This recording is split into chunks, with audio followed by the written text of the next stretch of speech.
Akkam jirtu kabajamtoota daawwattootaa fi hordoftoota Oromiyaa Freedom Media dambalii gunguma uummataarraa qophii kennaa addaa ispoortii qabannee isiniif dhiyaanneeti jirra. Qophii kennaa addaa ispoortii har'aa qopheessee kan isiniif dhiyeessu Jibriil Muhammadii hanga xumura sagantaa kennaatti nu hordofaa isiniin jenna. Egaa Oromiyaa Freedom Media dambalii gunguma uummataarraa qophiin kennaa addaa ispoortii torbanitti al tokko isiniif dabru amma kan eegalu yoo ta'u torban kanaas jijjiirraa taphattoota amajjii kanaan eenyu garama akka adeemu kan ilaallu ta'a. Taphattoota jijjiirraa amajjii kanaa keessa kilaba biraatti makamuu danda'anis eenyufaa kan ta'e kan ilaallu ta'a. Yeroon jijjiirraa amajjii ga'ee jira.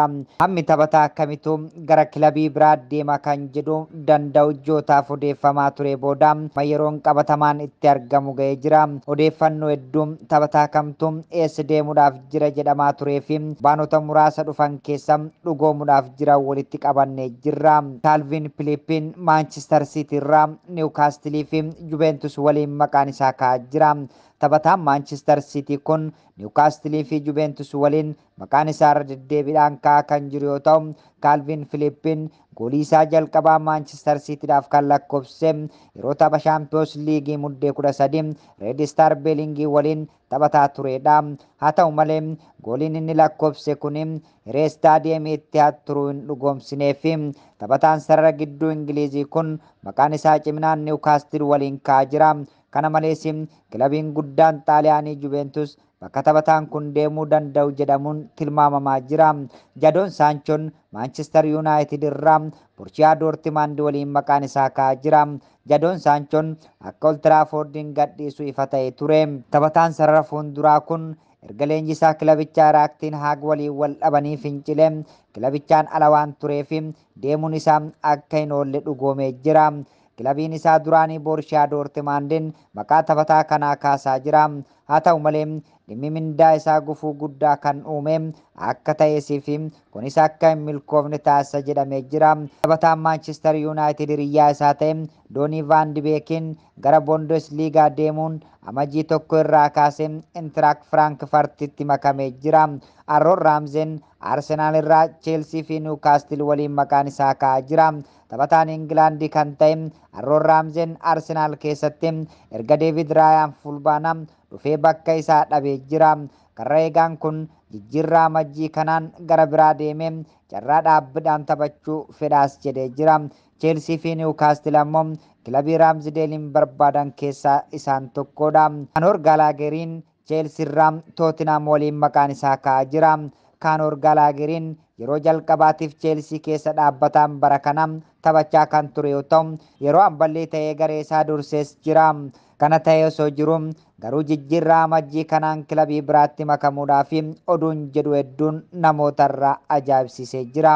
Chelsean ji'oota 18 dura taphattoota hedduu waan biteef baasii kanaan dura baasideeffachuudhaaf taphataa gurguruuf fedha qabaas jedhama. Kanaaf ammoo aarsaa kan kaffale Conor Gallagheridha. Taphataan sarara gidduu lammii Ingilaandii kun paawundii miliyoona 50 kan dhiyaate yoo ta'u kan fudhachuu barbaadu ammoo Londanitti masaanuu Chelsea kan ture Tottenhamidha. Ivan Toney Brentford irraa Arsenal waliin maqaan isaa ka'aa jira. Arsenal tibba kana walitti aansee mo'amuudhaan dorgommii waancaa keessaa muchaachaa jira. Keessumaa tapha dirree isaa irratti West Ham waliin 2-2 mo'ameen baa qabatanii taphachuun carraa uumanis kan lakkoofsisuu yaalee hin turres jedhama. Gareen Mikel Arteta yaalii 30 taasisan keessaa 8 qofaatu sirrii ta'een rukutames jedhama.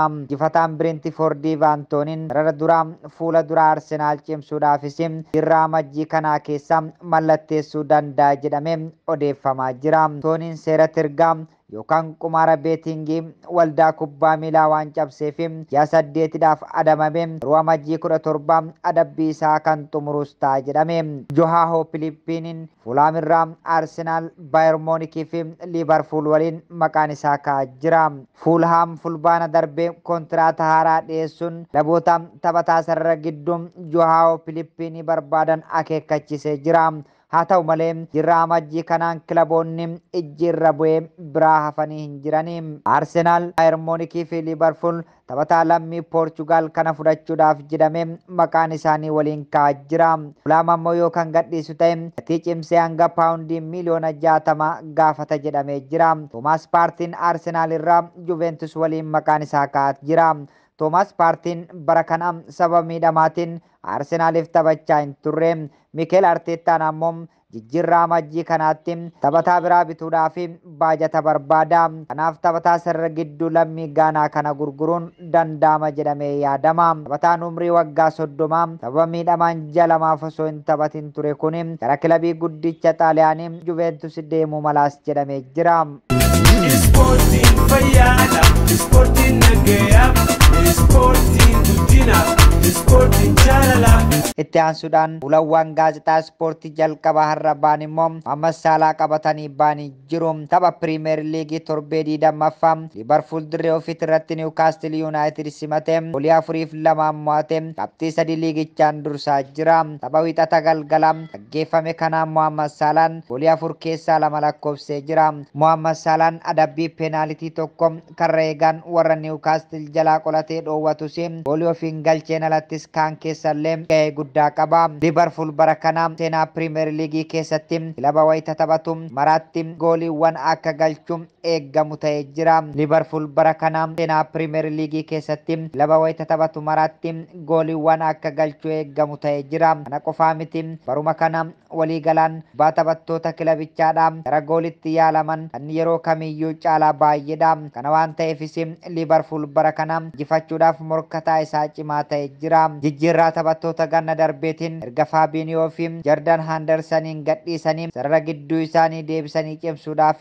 carraaqqii gochaa turanis leenjisaan kilabichaa Yardan Kiloopiin gaalamaan har'aa bara 2024 kanatti garee isaa liigicha dursurraa gaha jedhamee hin amannes jedhee jira. Haa ta'u malee taphoota 20 keessaa tokko qofa mo'amee qabxii 45 qabatee shaampiyoonaa bara darbee kan ta'e Maanchister Siitii qabxii 5 caalee dursuu danda'ee jira.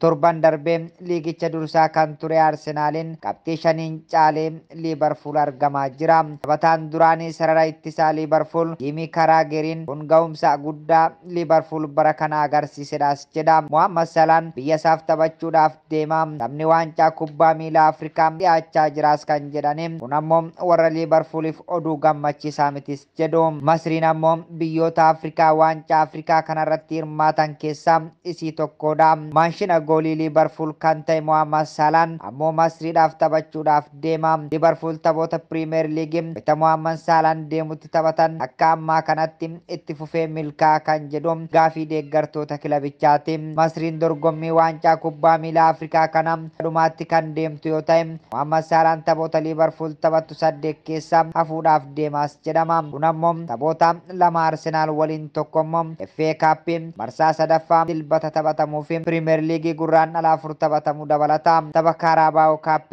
walakkaa xumuraa gaagalaan Fuulaam waliin taphatu akkasumas Piriimeer Liigii Barnimaawus Cheelsii fi Berlii waliin taphatu keessaas hafa Mohaammed Salaanii. Salaan bara kana hanga ammaatti Liverpooliif gooliiwwan 18 lakkoofsisuun dursaa jira. 8 ammoo taphattoota garee isaatiif mijeessee kennee jira. Garee Kilooppii kanaaf Mohaammed Salaa dhabuun salphaa akka hin taane shakkiin hin jiru jedhanis garuu kanaan dura yeroo isa malee taphatanii itti milkaanis ture jira jedha. Erga bara 2017 hanga 2018 Mohaammed Salah Liverpoolitti makame taphoota Mohaammed Salaan keessaa hafe 10 hundaa irratti mo'amee jira. Ani mo'achuu barbaada waancaa kubbaa miilaa Afrikaa jechuun Sky Sportii irratti dubbachuudhaan Mohaammed Salaan garee biyyaalessaaf taphachuun hiikaa guddaa qabaas jedhee jira. Waan afaan guutee dubbadhu ta'uu dhiisuu mala garuu ani osoo mo'adhee nan jaaladha jedha. Liverpool bakki inni waliin hin jirretti gahoodha kan jedhamu Salaan taphattoota gaggaarii qabna. Taphattoota bakka koo taphatanis qabna jedhee jira. Baay'ee isaan irraa amantaa qaba.